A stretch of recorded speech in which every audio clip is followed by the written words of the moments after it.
Nandyan ka. Hmm.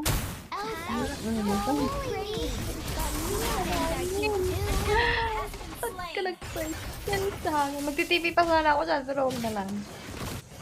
Mag-chat na lang ako, hahaha ulit. Hello. Antay-antay lang.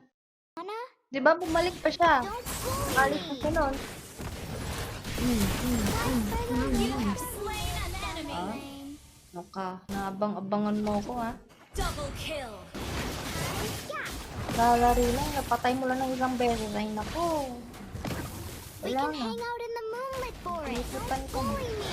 Dalawa lang yan, eh. Nanggigil. O, nataranta. Ay, namatay pala siya doon. Kaloka.